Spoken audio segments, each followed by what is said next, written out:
500 years ago, the Spanish Conquistadors arrived in the Aztec Empire with steel gunpowder and a terrifying decree. If you were caught cultivating this plant, your hand would be severed. They feared it more than the warriors. They knew it was the soul of a civilization, the very essence of their power. Today, history is repeating itself, but the conquerors wear different armor. Chemical corporations are spending billions attempting to eradicate it. Farmers call it Palmer pigweed. They spray toxic herbicides, they run their tractors over it, but this plant laughs, growing back stronger, its roots snapping the blades of their machines.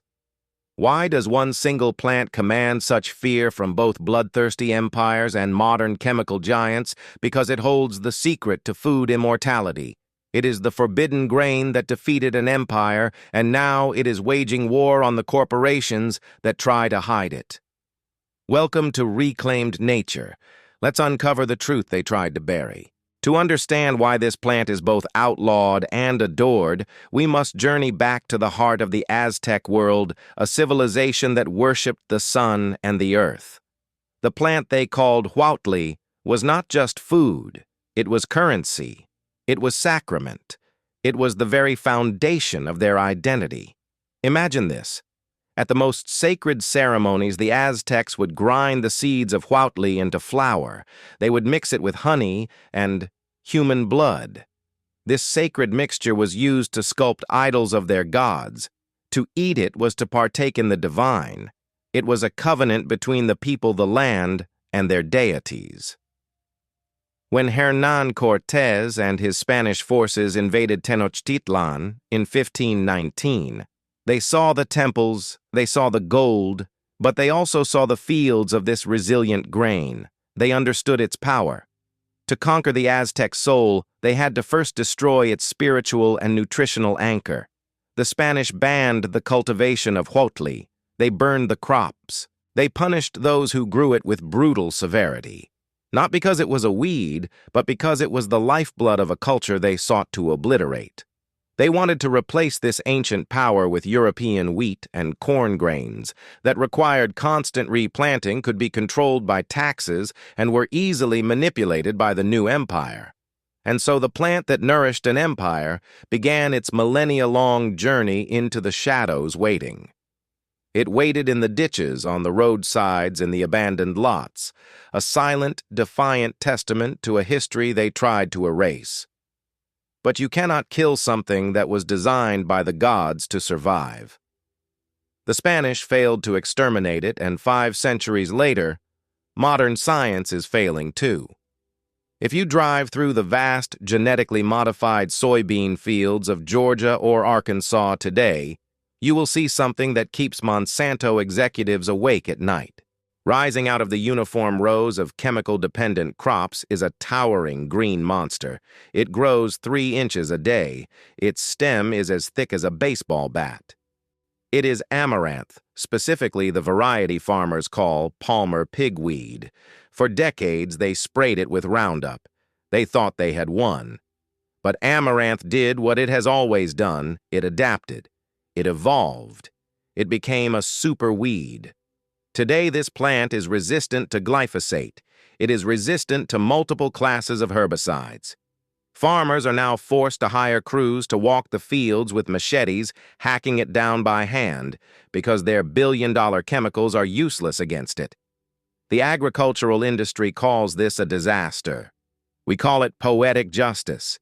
It's not just chemical resistance. It is a numbers game. One single female amaranth plant can produce up to 500,000 seeds. Even if you kill 99% of them, the 1% that survives will replant the entire field next season. It is a biological Hydra. Cut off one head and 500,000 take its place. While they fight a losing war against nature's resilience, they are ignoring the most important fact of all. The enemy they are trying to kill is actually the solution to the very problem they claim to solve. They are trying to destroy the most perfect protein source on the planet to protect soybeans. Why is this irony so tragic? Because while the world worries about food shortages and malnutrition, the answer is being poisoned in the ditches.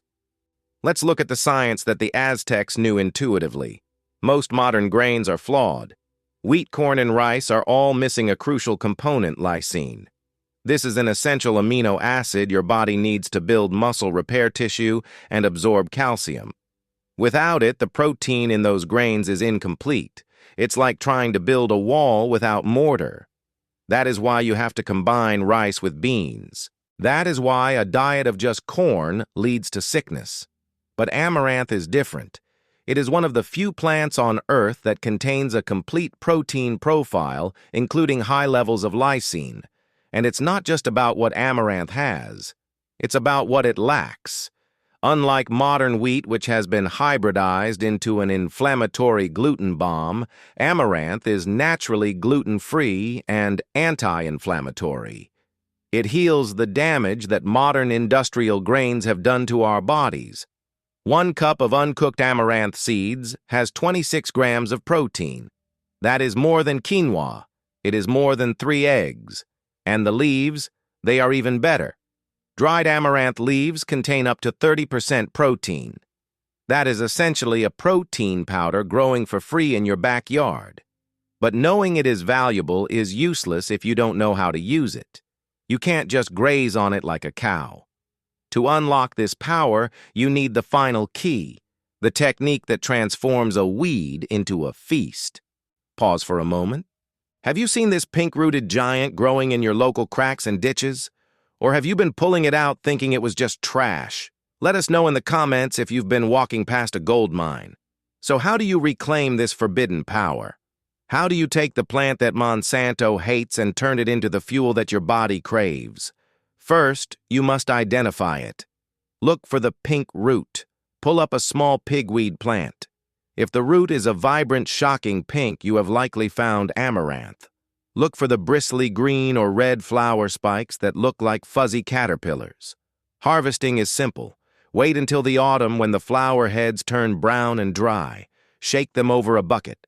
Thousands of tiny, shiny black or gold seeds will rain down like sand. That is your harvest. But here is where most people fail. They try to boil it like rice and it turns into a gummy, sticky porridge. It's edible, but it's not enjoyable. Do what the Aztecs did. Do not boil it, pop it, up. Heat a skillet until it is screaming hot. Do not use oil. Throw a tablespoon of dried amaranth seeds onto the dry metal. Instantly, they will dance. Pop, pop, pop. In seconds, they transform into tiny white nutty puffs, micro-popcorn. This is alegría, the Spanish word for joy. Mix these popped seeds with honey or molasses, press them into bars, and you have the original energy bar. The same rations that fueled Aztec runners across the mountains. The same food that warriors ate before battle. It is crunchy, delicious, and packed with the complete protein your body has been starving for. Every time you pop these seeds in your kitchen, you are performing a small act of revolution. You are eating the plant they tried to ban. You are fueling yourself with the nutrition they tried to hide. You are proving that no empire, whether it carries a sword or a patent lawsuit, can ever truly conquer nature. So the next time you see that tall, stubborn weed growing in a roadside ditch, don't look at it with the eyes of a modern farmer. Look at it with the eyes of an Aztec warrior. That isn't a nuisance. That is a survivor. And if you are willing to learn its secrets, it will teach you how to survive too. We didn't lose the amaranth. We just forgot how to see it. The ban is lifted. The harvest is yours.